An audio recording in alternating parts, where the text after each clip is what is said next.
Actually, we have done, I think, a good job solving most of it. I think removing Article 370 was step number one. Holding elections, which were done with a very high turnout, was step number three. I think the part we are waiting for is the return of the stolen part of Kashmir, which is on the under illegal Pakistani occupation. When that's done, I assure you, Kashmir solved. Take a gentleman here on the aisle. Yep. My name is Nisar. I am an author and a journalist. Let me make you a little nervous, Your Excellency. Thank you very much for your dissertation. Yeah.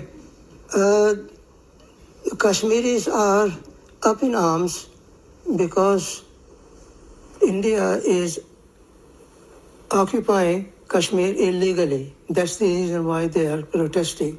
Now, given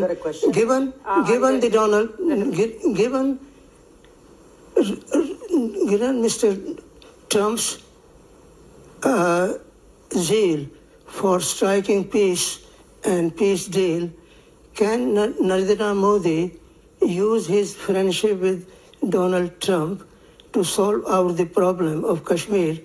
There are 1 million soldiers stationed in Kashmir to control 7 million Kashmiris.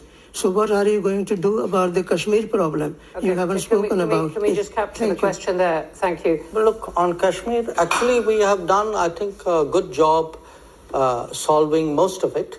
I think removing Article 370 was step number one.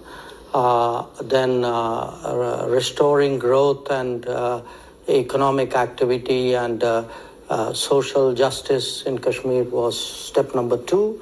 Holding elections, which were done with a very high turnout, was step number three. I think the part we are waiting for is the return of the stolen part of Kashmir, which is on the under illegal Pakistani occupation. When that's done, I assure you, Kashmir solved. The second question, Global South. You know, look, there are different ways of looking at it, and I give you a perspective. What do countries in Global South largely want? They want more options. They want more experiences to compare, relatable experiences.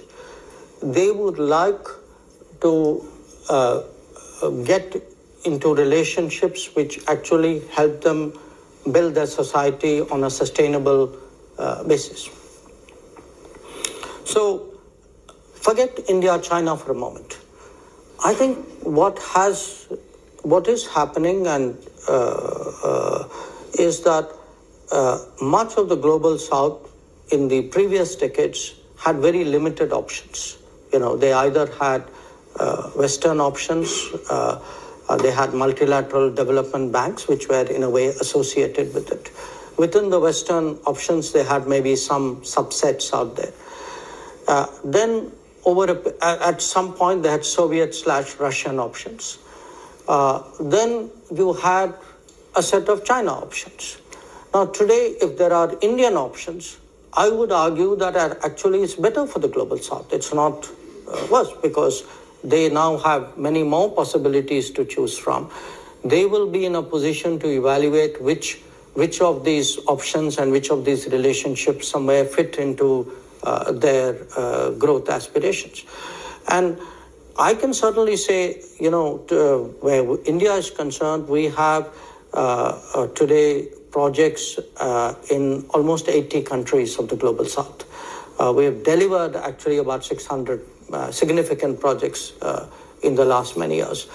And I do think that by doing so, I mean, obviously the partner country is benefited, but it also strengthens the hands of the partner country in dealing with other relationships. So I would not put this negatively at all. In fact, just like I say for India's positioning, a multipolar world is helpful, I think for Global South as well, I think a multipolar world is helpful, and it actually increases their negotiating